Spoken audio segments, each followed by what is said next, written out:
Just tell us your name, age, and where you're from. My name's Justin Carter, also known as Juzzy. I'm 26 years old and I'm from Melbourne, Victoria, Australia. So, how did you get the name Juzzy?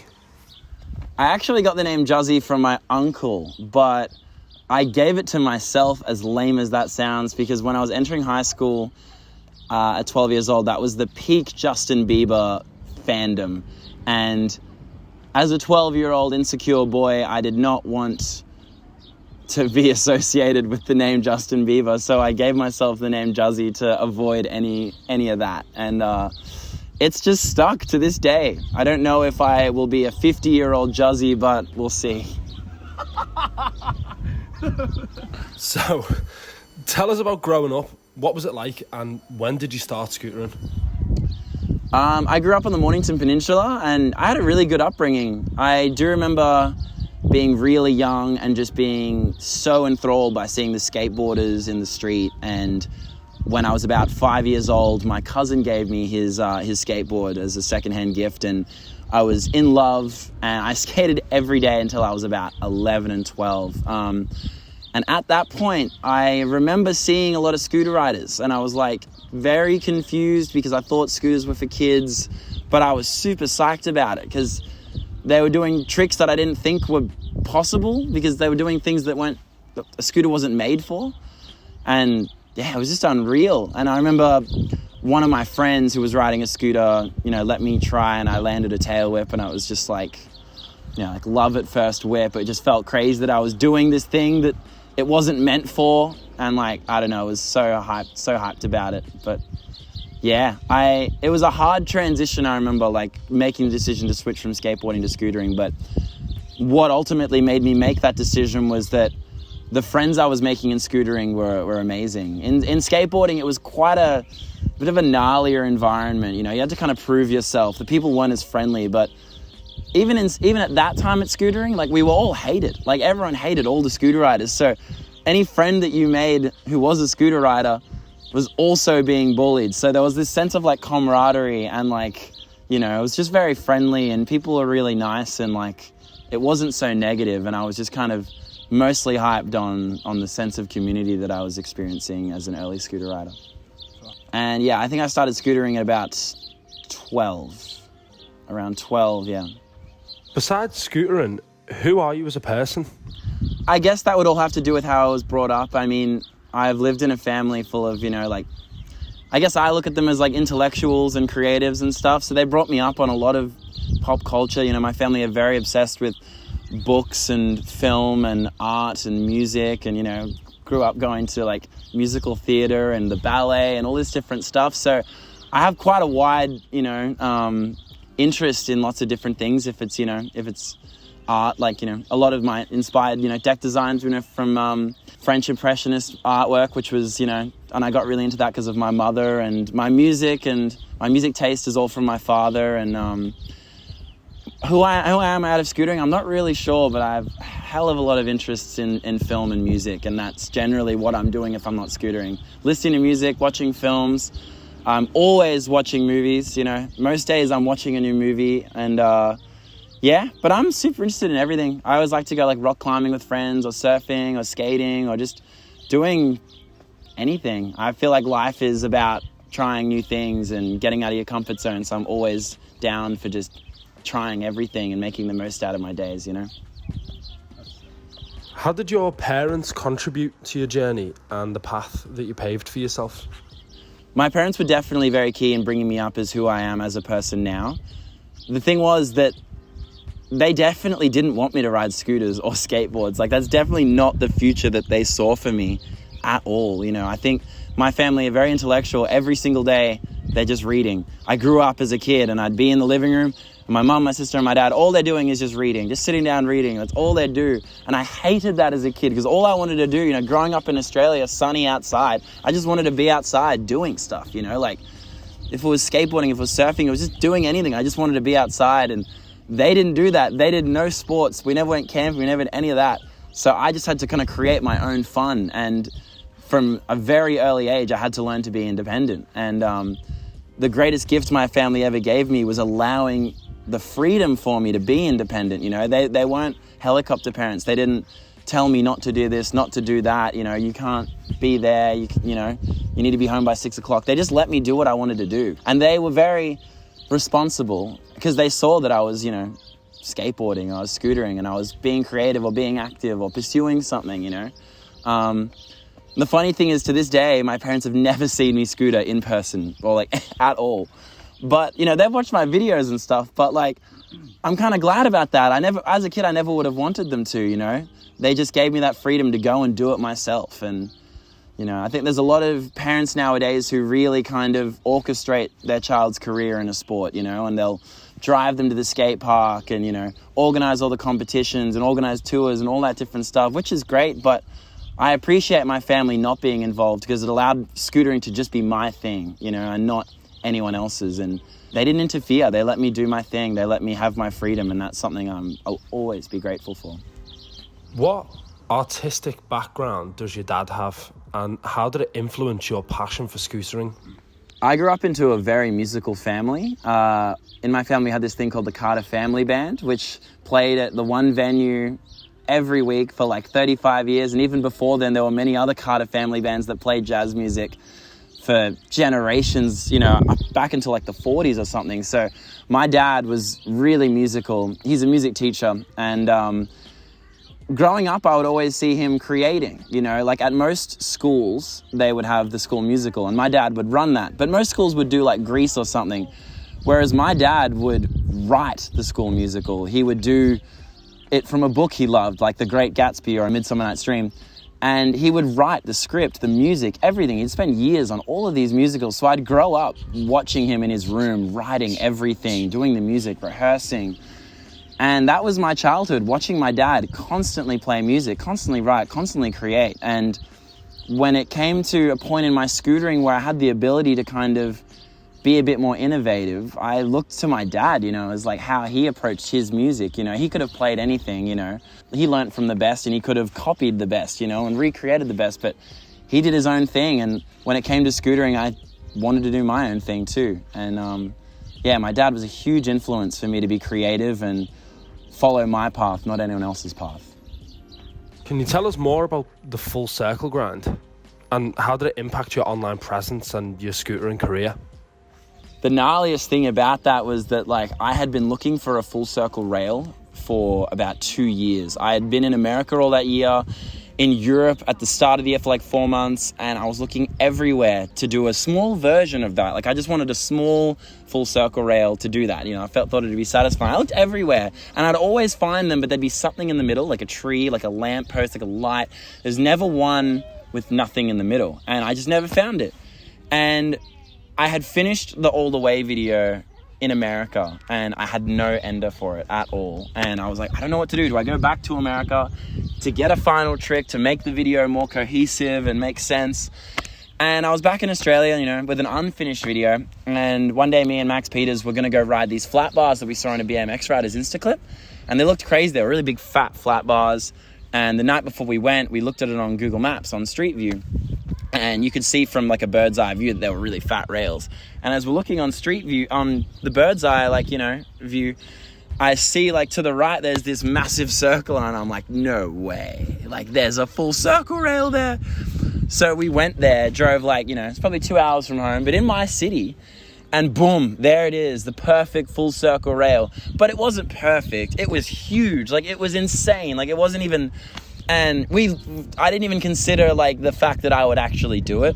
But me and Max just like tried it for a while, and Max probably got like a quarter of the way, a third of the way or something. But it was impossible to like be on the inside for that long, you know. But I think then I just like, Max kind of got like a quarter and I got jealous. So then I started going like twice the speed at it till I was like, nah, like you're not going to get closer to this than me when this has been my dream. And I just started going full force at it. And then I think I got about like just past halfway and I was like, Max, do you reckon you can film this? And he's like, all right, fine. And there was one attempt where I did like 90% of the rail. And like I leaned in so far that I like landed on my side on the inside of, on the plants and stuff. And I was like, oh my God, like if I go fast enough and if I get the right angle, this is actually going to happen. Like, And then, I don't know, maybe 10 minutes later, like I just got the right one, and the feeling was so weird. I was on the inside just like going and going. I was like, I'm on the perfect angle, and I just kept going. And then I knew, I was like, oh my God, I've done the full rail. And the most amazing thing was I wasn't popping to the inside, I was popping to the outside. I felt my body shift. I was like, and I'm in the air, and I'm like, do I go to fakie? Do I do 270? And I just didn't want to stuff it up and ruin it by doing a 270. So I just like went fakie, landed, half cabbed. In the clip, I look motionless, but if you were to have an angle of my eyes, I'm just like this, rolling away, like full eyes open, like could not believe it. And I rolled away, sat down, because I'm just in shock, like no reaction, no celebration. And a part of that is because I didn't know if Max had filmed it or not, because at the time, Max would always, like, if he hadn't filmed something, he wouldn't tell me until like I go to check. And I like couldn't be happy about it until Max showed me the footage and he actually filmed it. I was like, okay, it's done. Yeah, it was an insane experience, like to go from searching for a rail all over Europe and America, and then it's just like an hour, 2 hours from my home. I was like, what the hell? There was a definite change in my life once I'd done that full circle grind, for sure. Like, I'd been street riding, I'd been a professional rider for a few years by that point, but that was like a, whoa, okay, this is insane. And at the time, it didn't even feel insane, you know, like I wasn't even sure how people would react to it. Like, I'd been filming for a long time for that video, and to be honest, there were tricks in that video that were way gnarlier to me and way scarier. That was just one that was like an idea I had for a long time. I didn't even know if it was possible, and it was on a flat bar, so I wasn't even sure if people would really even care. But I think maybe what resonated with people was that it was kind of satisfying. I think it was the first time on a scooter that anyone had gone full 360 on a rail, and on a skateboard for that matter, so I hadn't really been seen before. And yeah, it just blew up way more than I ever thought it would. And from that, there was just, yeah. I think overnight, once it got shared on WorldStar, it was like 60,000 followers in a night. Like, it was just like ridiculous. And I was like very overwhelmed by the whole thing. Like, I didn't expect it. And, you know, there's kids react and all this different stuff, like channels featuring, and then I'd go places. And even to this day, like, if I'm introduced to someone, or like, there was a long time where like, I'd say I'm a scooter rider, and then someone would be like, oh, I saw this scooter grind clip, and I'd be like, yeah, that was me, and they'd be like, nah, like, you're just flexing, and I was like, you just, you know. But yeah, it was insane. It was really crazy, and I was definitely kind of grateful to, you know, my friends and the filmers who stuck it out with me for that one, because that was like, I don't know, 3-4 hours of attempts, and yeah, really, really insane experience. Did you face any fears of non-acceptance or judgment because of scootering? Not in scootering. No, I felt pretty accepted at first, purely because like all my friends were at the same level as me. But there were little things like my local skate park, Frankston, like I couldn't go there until I was good enough to go there. Like Max Peters was the local at that skate park, and Mick Nungput, Luke Pickett. My local skate park was filled with legends, and then like legends below that, you know. So there was tiers of riders at this skate park, and like there was like a class system, like a food chain of where you could sit at the skate park, you know, and that, depending on how good you were, was depending on how close you could sit to Max Peters and stuff, you know. So it took me years to be able to sit next to Max, like, and it was definitely hard, but at the same time, scootering was very accepting, and in comparison to skateboarding at the time, for sure. But you know, that does change, you know, as I like moved my way through scootering. Like, there was still a lot of judgment, you know, and even as I transitioned from park scootering to street scootering at the time was like hectic. It was like really hesh, really like gangster, like really street, you know, and you definitely felt like you kind of had to act a certain way if you were going to be a street rider. You couldn't like be flamboyant or flashy, kind of, I don't know, there was just this certain aesthetic about street riding. You felt like you had to be kind of, you know, like a bit more raw.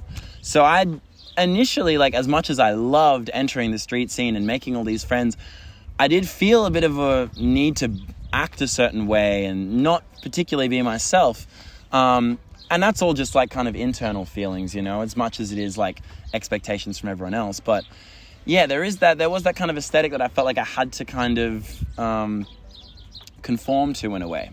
But the best thing is, as I've kind of gotten older, I've just started to care less and less, and like I've started to kind of grow into myself more and allow myself to not be to just be myself, you know, like, and express you know, my more like feminine side, as opposed to having to just feel like I'm a masculine character all the time, you know.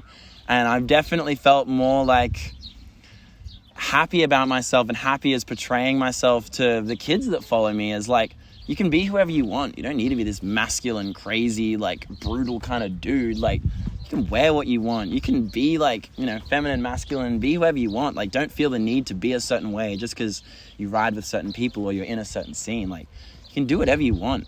And at the end of the day, people will generally like respect you more or be interested in you more because you're yourself and you're not anyone else, you know? In terms of self-expression, what do you believe should be withdrawn or shared with others? Well, I grew up, you know, in Australia, and Australia has quite a brutal masculine kind of culture, you know, like you go to school and everyone's playing footy and everyone's playing rugby, and like I hated that. Like I hated like what they just wear footy shorts and like the worst clothes. Like it just, everyone looked like shit. I hated it. And I was always, you know, mum would show me runway shows and she'd always put a lot of care and effort into what she would wear. And that, you know, really rubbed off on me. And like, I'd started to really like care about what I like to wear and how I like to express myself. And, you know, like that really evolved into, you know, who I am now. And I would say, you know, being feminine or being masculine doesn't really, you know, it's a very broad topic. And that doesn't just mean you can wear feminine clothes or masculine clothes, you know. But I think everyone just is who they are and they don't need to be this way or that way. And if you grew up in a time in skateboarding where you had to wear like baggy jeans and black hoodies and, you know, like, don't feel like you need to do that. Wear whatever you think looks cool. Like if it's really masculine, hell yeah. If it's really feminine, hell yeah. Like just wear whatever you think expresses you best. You don't feel like you need to be a certain way because of the people you're surrounded by, or because of what you're seeing on the internet, or because of what people think is cool. Like if you think it's cool, that's sick. Be feminine, be masculine, but be whatever feels natural and whatever feels right. What values and qualities do you think the scootering community embraces? Scootering embraces so many different things, and there's a lot of parallels between the skate, BMX, rollerblading communities that we all share. But the one thing that scootering has a difference is that we're all bullied as hell. Like, we all grew up so bullied, you know. So you can, like, meet scooter riders across the world and know they went through the same thing as you, you know. And you can know that they chose scootering not to be cool, like, not to impress girls, like, so, like, they're obviously doing it because they love it, you know? So you can, like, always share that with people and look at someone in the eyes and know, like, you're doing this because you love it. And that's, you know, you're obviously not in this for the money. You're not in this for anything else. You're in it for the love. And, like, the one thing I love about it, you can look at everyone and know that they're just in this for the love, you know? But don't get me wrong, like, scootering is the sickest thing in the world. Like, it is amazing. But, you know, to the outside world, it's not always that. So, and when we grew up, it certainly wasn't cool, you know. In the face of challenges and setbacks, how do you maintain your tenacity and continue pursuing your passion? One thing my mum always told me that was always so true is that nothing good lasts forever and nothing bad lasts forever. So for every up, there's a down. For every down, there's an up. So something that's always helped me is that, like, whenever everything goes to hell and everything's going bad, I know that things are going to get better. And whenever things are like all at the top and everything's going amazing, I can humble myself knowing that it's not always going to be like this, you know? So I think it's always just good to remember who you are and remember what your goal is and what you want to do with your life and what you're passionate about, and keep going, you know? Scootering, as we all know, it's the best teacher for that, you know? To land a trick, you got to fail 100 times, you know? And that is the same with every lesson in life, you know? You got to fail in 50 job applications before you get the job, you know? You got to fail in like 5 relationships before you meet the right person, you know? Like, so there's that lesson of you got to fail so much before you can succeed. And you've got to keep remembering that will always be the case. You'll never get everything first try. And if you did get it first try, you know, like, that was something also my mom told me that was also really true, is that the easy way is generally always the wrong way. You know, if it was easy to do, there's probably not the right way to do it. So, you know, for me, with being able to come back from those things, I've always just remembered what I'm in this for. And that's the love of scootering, and that's filming the videos I've always wanted to film, and living the life I've always wanted to live. So whenever everything goes to hell, I just remember what I'm doing this for. And I just keep on trucking, you know, just keep on going. No, I can't truck. I keep on trucking even though I can't truck. And I also generally just find inspiration through friends, you know, and through watching them do what they want to do, you know. Even if they're like, you know, sometimes like if I'm doing a lesson with a scooter kid, you know, and I'm just watching his persistence, that'll inspire me, you know. Even though I'm the one teaching him, sometimes you just watch a kid and he's trying, he's failing, but he keeps going. And it's just like, damn, that's what I need to keep doing too, you know. And like, I can say this stuff, but I forget it all the time too. We always need to remind ourselves of these things. Like, no one's perfect. Like, but keep in mind that, you know, we can just keep going. Things are going to get better and we're going to succeed. We can do what we need to do.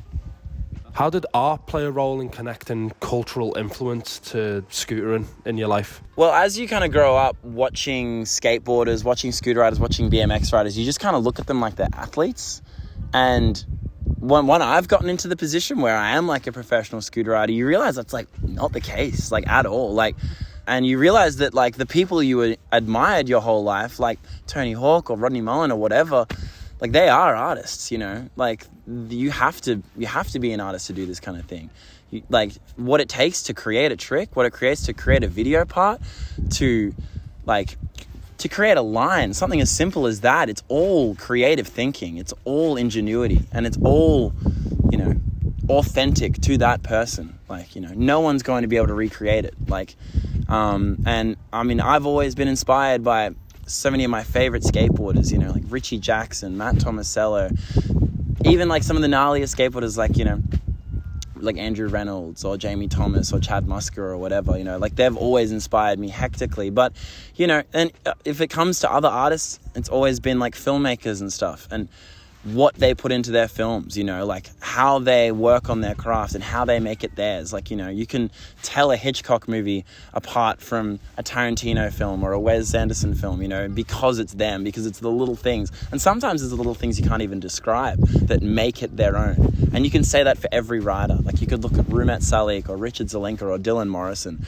and you can say that those people have different styles, different trick bags, you know, different approaches, but sometimes it's those little things that separate them that you can't even describe, and that's what makes them an artist, and that's what makes them an individual. And I think that's what's really, really special about scootering, is that everyone themselves is an artist. Even if they look at themselves as an athlete, they're an artist, you know. Is your journey a complete process, or are you still evolving in your career and personal life as well? Oh yeah, for sure. I mean, it's definitely a process that's just non-stop evolving. I mean, and you have to evolve, you have to grow, you know. If you stay in the same place, you know, you're never going to change. Like, so I've always felt the need to, you know, change things up, change my environment, you know, change the people I'm surrounding myself by, you know. And that's how I'll evolve as a scooter rider and as a person, you know. And that shows a lot in, like, you know, in what I wear, who I'm riding with, you know, the tricks I'm doing. I do a lot of the same tricks, to be honest, though. But sometimes that will change into the spots I'm riding.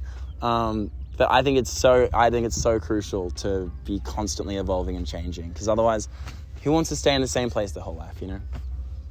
How do your pursuits in modeling and fashion complement your scootering career? When I did start to do modeling, it was quite terrifying, because it was entering like into a world I knew nothing really about. Or I thought I knew something, but I knew nothing, you know? And like, I'll never forget like how terrified I was to walk on a runway for the first time.